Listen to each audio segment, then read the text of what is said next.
Welcome back, everyone. We're talking about addiction and how to break that cycle today. Michael Schoenhofer's in from Mental Health Recovery Services. Thank you, sir. Appreciate it. Thanks, Jeff. Good to be here. Let's talk about this. I've joked before. We were talking about why people don't go get help for this. And I remember, and I shouldn't base my life on this, but I remember watching rehab shows or intervention shows, and people, they would say, we've got it all set up. You're going to Florida. I don't want to go that. I don't want to do it for a month. Is that a big problem? People think it's going to, yeah. Oh, yeah. And from whether it's mental health or alcohol and drug addiction, people are afraid they're going to get sent away. You know, that's always the thing. I'm going to get sent away. Never seen and they have their life here. They have work here. Most people do not ever go into a residential facility. They don't go into an inpatient facility because they can get all the help they need right here. Sure. And most people recover most effectively in the community. So you're not going to get sent away. That's sort of the far end. And I've heard people say this before, well, I can stop doing this anytime I want, and you hear that all the time. Is that a problem too, because they somehow think if I can't stop it on my own, then I've failed? That's the biggest myth, is that sometimes it's willpower. So I'm going to just force, it's like anything. You're trying to quit smoking, you're trying to lose some weight, you think I'm going to overcome with willpower. With addiction, you've literally rewired your brain over years of use, whether it's heroin or marijuana, and it's going to take treatment or a 12-step program like AA to help you work through that and basically retrain or rewire your brain. Yeah, and you hear some people who do this, they go to rehab for whatever the addiction is, and it doesn't work, or they have problems with it, and they think, well, I've tried it, I'm not going back and do it again. And you get discouraged. Yeah. You get discouraged because, oh my gosh, I fell off the wagon.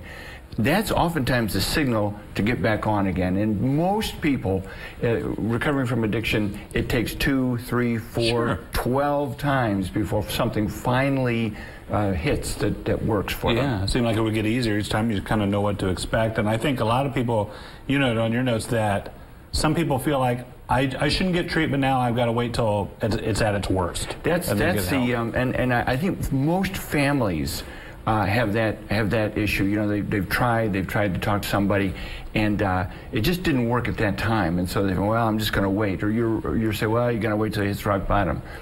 In fact, pressure from family, gentle pressure, family, friends, even your employer can have a tremendous impact on somebody who maybe needs to take a look at their use or abuse, and you don't know when or where you're going to be effective with your own intervention with a loved one. Right, and those little words can make a big difference. The other thing that you talked about was, even in the past year, there's been so many advances on what help is available locally to help these folks. Oh my gosh, you know, I've been doing this for 20 years, and in the last year, it's been a total turnaround with our addiction recovery program. Medications that are unbelievable, for whether it's alcohol or heroin, believe it or not, are absolutely effective. Combined with intensive treatment and peer coaching, we have 60, 70, 80 people right now in recovery from heroin addiction, which is basically, most people thought of as a death sentence for people. Sure, yeah, and that's true. A lot of people thought that you just gradually waste away until you're not, but there's hope, That's right, That's good. And there's also a hope line that you guys have. That's right. So anybody who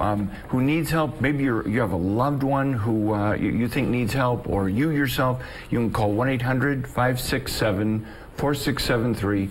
Talk to somebody there day or night, 24 hours a day. And you can also walk in, 799 South Main Street. You can walk in and have a chance to talk to somebody about either your mental illness or addiction. There's really no excuse. There's no reason why you can't get the help that you need. Yeah, and if you're a parent and you're starting that, a lot of parents have trouble starting that talk with their kids.